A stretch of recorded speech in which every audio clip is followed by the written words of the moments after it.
Good morning, YouTube. Well, I'm here to review uh, Greenleaf's episode 6. It's episode 7, isn't it? Yeah, episode 7. So this was the Uncle Mac show. So we're digging into this Uncle Mac story. So far we've been led to believe that Uncle Mac is a child molester. He molested Faith, the girl who committed suicide, and then Gigi Grace is there to uncover him, reveal what he is. And Sister Oprah is all for it because she believes the same thing. That's what we've been led to believe. Now, this is drama, however, so it would not surprise me if we find out that he's actually innocent. We don't know, but they sure try to twist it up today. All right, let me look over my notes. Okay, so he's been elected Man of the Year.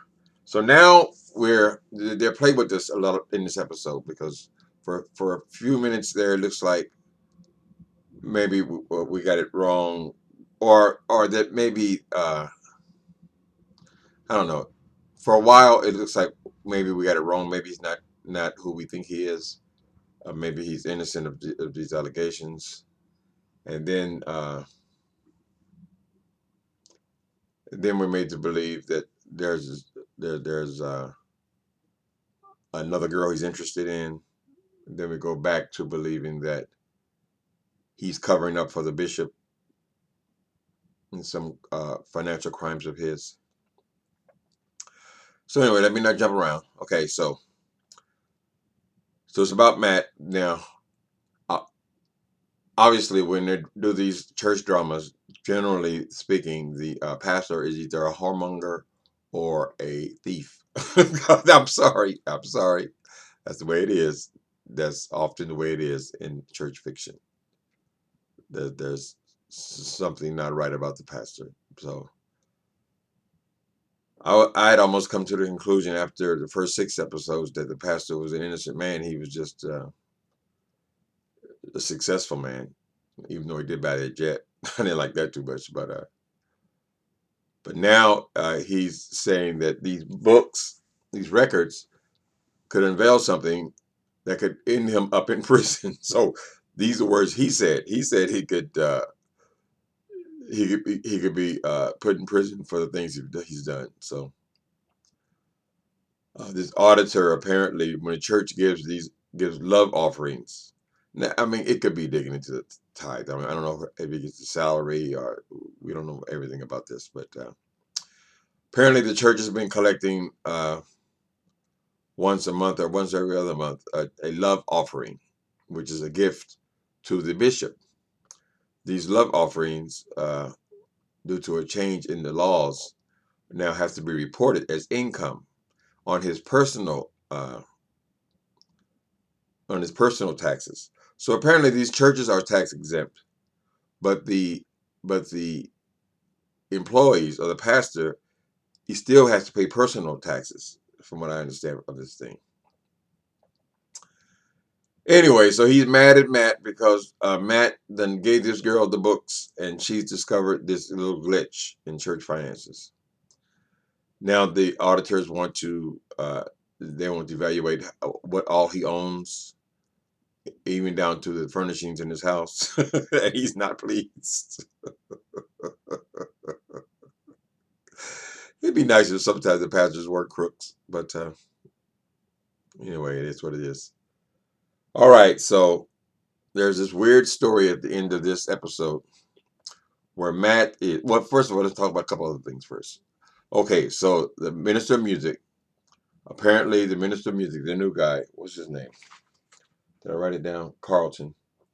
Okay, Carlton is the person being considered for the job as the new choir director. Now, Carlton has had bad experiences in the past where the churches have fired him because he was gay. I found out he was gay later on, so he's saying that he wasn't totally upfront with them when he was hired, and so he wanted to cover all his bases and come to this church or apply for this job as a gay man who has a partner who will be attending services. So he put it all up front.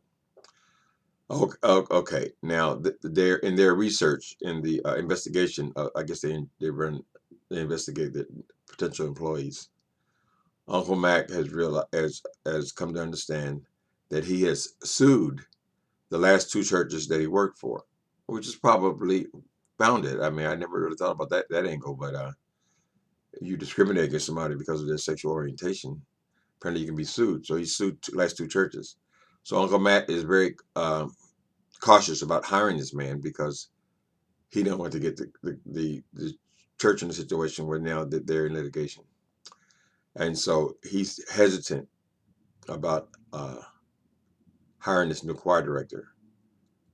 The what's her name? Charity very much wants this man on board, and she wants to be hired with dignity and respect, have full benefits. So Matt said, "Here's the deal: you can hire him, but hire him under whatever they call it, like a contracted employee, someone they could very easily fire, and they don't have to give benefits to." He said he'll do it. The choir director said he'll do it, but Charity wants to not treat him that way and bring him on as a full employee. So in the end, she catches Matt off guard. He's angry about something else going on about this audit thing. And he just said, "What, fuck, well, hell with it. Just go ahead and hire him." So it looks like he's going to be the choir director with full benefits. All right, what's the other side story? There's not a lot of side stories here because primarily this is the Matt episode.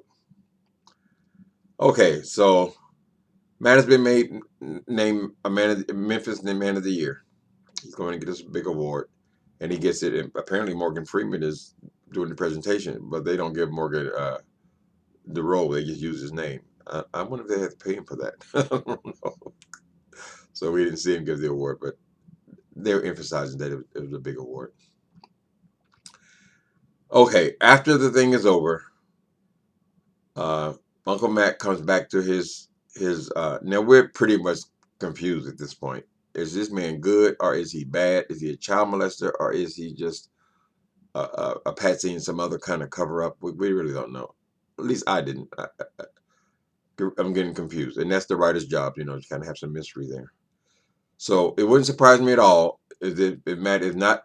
I hope they're not going to make this little girl the seducer or anything like that, because I was made a little uncomfortable because there's this little uh, light skinned girl. I don't know if she's white or mixed or something like that, but there's a little girl that lives in his apartment building. Apparently, he lives in a high rise, and she's having problems with her mother, so she's in the lobby, and then he takes her up. Now, wait a minute, this is a grown man. Man's been accused of child molestation, apparently several times.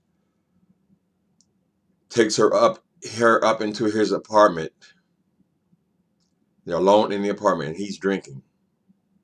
But they play with us. We're like, we don't know if he's gonna offer her a drink. He asks her, what do you want to drink?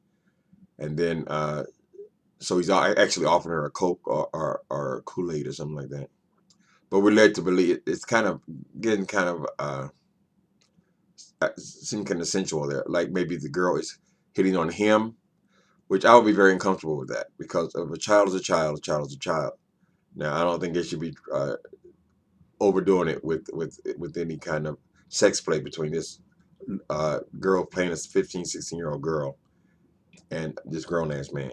So they got to do that with a lot of finesse and have some class about it.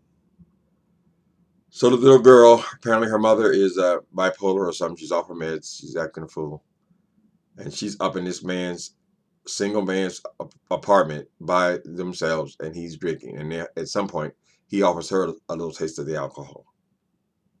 So is this the seduction? Then he's also got this thing where the little girl looks like this person in this magazine of ancient beauties or something.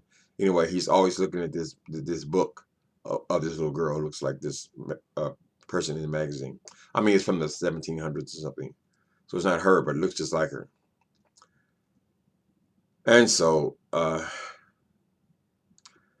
anyway, they kind of left it there. Uh, the bishop confronts Matt about this audit thing is kind of how it leaves off, and then this kind of a sexual type situation or innuendo at the end, at the very end of the episode. So anyway, the episode was good. Lots of suspense there. They're going to build the suspense. He at some point did go into Grace's office because he saw her business card in the auditor's office, and he thought that maybe she had sicked the woman who is the auditor on him. So he goes and checks Grace. And then, of course, there's this wordplay again with Grace is saying, I know everything. You don't know everything. You don't know what you know. And so that kind of thing. So, of course, I mean, as a viewer, I want to know what the hell's going on. So that's what keeps you watching. So it was a good episode. I enjoyed it. Uh, uh, Oprah wasn't in this episode. The bishop was barely in the episode, really. Oh, the other issue, side issue they had, it was apparently their father. This would be Uncle Matt and the bishop's wife May and Oprah. Their father is apparently a bad man or has some serious issues because he's obviously not only a compulsive gambler. He asked for a drink, so I don't know if he's alcoholic also. But he is banned from the church. But yeah, he comes to the church because his son gives him money, enables him, and he goes out and gambles the money away. So he gave him a lot of money. He went out and I guess gambled that away, plus ended up getting beat up. So he shows up at the church again, beat up. May does not want him in the church, and she definitely did not want her brother to give him any money. Apparently, they are arch enemies. So all these families, they all have hated members of the same families. I mean, May hates her daughter, and then May hates her father. And so, of course, they're going to unpack that. I don't know what that actor's name. He's an old actor. He's been in a lot of stuff. He was even in Sopranos. Okay, so they threw him out again, but the son gives him money. So I don't know if the son was covering up for the father, or they try to unpack the story about the mother. Obviously, there was a mother. Their kids, apparently, the parents were together at some point. But the mother ends up killed because she's hit by a train, and so Matt has got guilt over that situation. Now I don't know if at some point they're gonna have this girl looking just like the mother or what. There's got to be some kind of tie there, and I suspected right from the beginning that there could possibly be some kind of a murder in these things, just because that's what drama tends to produce. Somebody gets killed. So in the previews that they're showing is someone being shot. So we'll see. Anyway, I enjoyed the episode. I wanted to come in and be consistent and kind of enjoying this thing with you guys. All right, so that was Greenleaf episode 7.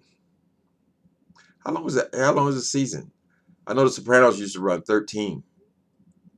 So, and then I think that the first ones of Empire ran 13 episodes. Then they had that little half a season kind of thing. So I don't know. In fact, I think the last episode of Sopranos ran 16. So we'll see. But it's going so far. The story is going along. Nice clip. Oh, and Jacob and his wife are back in bed. Are back in love again, apparently. All right, Jacob's trying to push this TV show situation.